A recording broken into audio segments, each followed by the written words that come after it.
A lenda do lobisomem. A lenda do lobisomem é mundialmente conhecida. No Brasil, isso não é diferente, e aqui também existem inúmeras variações. Reza a lenda que inicialmente um homem foi mordido por um lobo e ficou enfeitiçado ou amaldiçoado com a licantropia. Aquele que é amaldiçoado transforma-se no lobisomem nas noites de lua cheia. Algumas variações da lenda falam que a licantropia foi o resultado de um pacto com o diabo. Então, nas noites de lua cheia, ele se transforma, adquirindo garras de lobo e um corpo coberto de pelos, e sai uivando em busca de seu alimento predileto, que no caso é o sangue. Outra versão diz que a sétima criança em uma sequência de filhos do mesmo sexo torna-se a um lobisomem. Outra diz que é o menino nascido após uma sucessão de 7 mulheres. E ainda existe outra que diz que o 8º filho se tornará a fera. Outra já diz que é após a morte de um familiar que possuía essa maldição e passou de pai para filho, avô para neto e assim por diante. A figura do lobisomem na história e no mundo. Já nas lendas gregas, segundo as metamorfoses de Ovídio, Licaão, o rei da Arcádia, serviu a carne de Arcade a Zeus, e este, como castigo, transformou-o em lobo. Uma das personagens mais famosas foi o pugilista Arcádio Damarco Parácio, herói olímpico que assume a forma de um lobo 9 anos após um sacrifício a Zeus. Em Roma, além de ter existido um culto ao lobo por meio de uma festa chamada Lupercalia, existia também a história de um homem que se transformava em lobo, e lá, esse era chamado de Versipélio. Como os romanos conquistaram uma quantidade vasta de territórios, a crença no homem que se transforma em lobo espalhou-se, principalmente pela Europa. A lenda chegou ao Brasil por meio dos portugueses, isso na época da colonização. Em Portugal, acreditava-se que o lobisomem era um homem muito magro, com orelhas compridas e nariz avantajado. Diziam que ele poderia ser um homem amaldiçoado por ser predestinado a uma maldição, bem como essa poderia ser uma penitência de pecados cometidos. Havia também uma relação da lenda com o aspecto moral, pois acreditava-se que o filho nascido de um incesto seria um lobisomem. No caso da predestinação, acreditava-se que o primeiro filho homem nascido depois do nascimento de 7 filhas seria um lobisomem. Uma vez transformado nisso, o ser partiria à procura de cemitérios e de pessoas para se alimentar. Agora, sem se importar como ocorreu o ato da transformação, mas uma vez transformado em lobisomem, a pessoa parte freneticamente à procura de vítimas para matar e se saciar. Isso é comum em todas as lendas. Lobisomem e o xamanismo. Em vários países, e inclusive no Brasil, existe a figura do xamã, reconhecido como um homem ou uma mulher, comumente chamado de feiticeiro, curandeiro, pajé ou outro termo que, dentre outros atributos, tinha o conhecimento de se comunicar misticamente com os animais. Segundo a crença, a íntima ligação com os chamados animais de poder também permitia que, por vezes, essas pessoas se transformassem nas criaturas a elas ligadas, no caso, o lobisomem.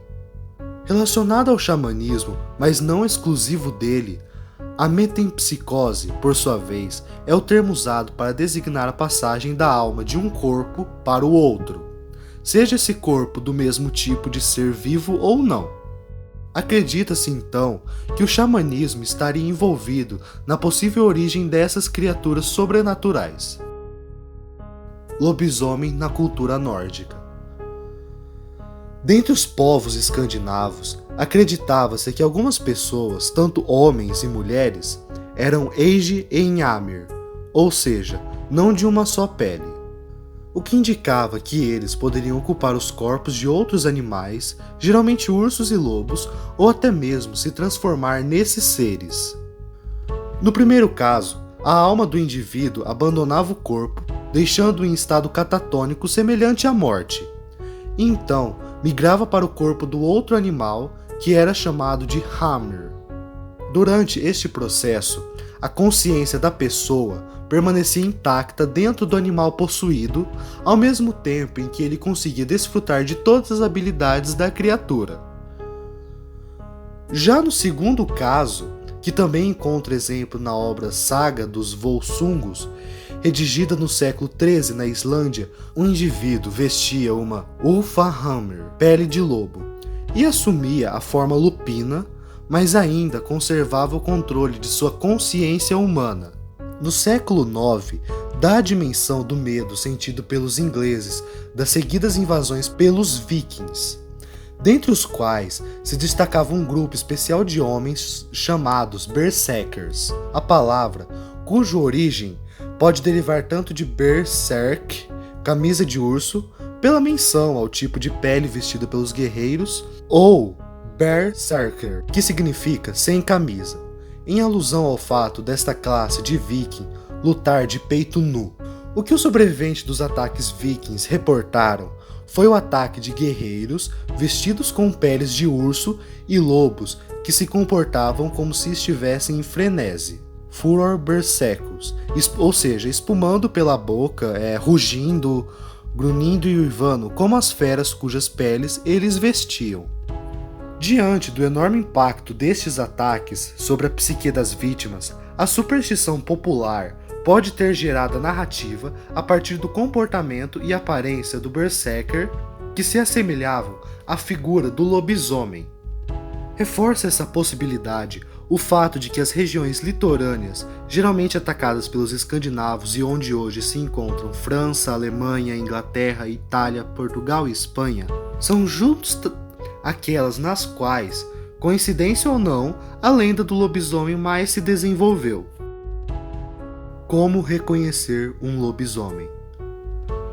Segundo o folclore, é possível reconhecer um lobisomem em decorrência de certos traços de sua aparência. Tais sinais incluiriam sobrancelhas grossas que se juntam sobre o nariz, unhas compridas e curvas, orelhas pequenas, presença de um terceiro dedo excepcionalmente longo em cada mão, cabelos cor parda, com laivos escuros e abundante presença de pelos nas mãos e nos pés.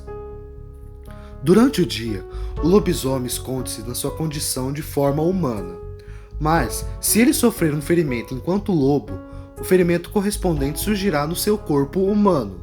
Da mesma forma, caso a criatura venha a perder algum membro ao ser atacada, a parte amputada reassume sua forma humana.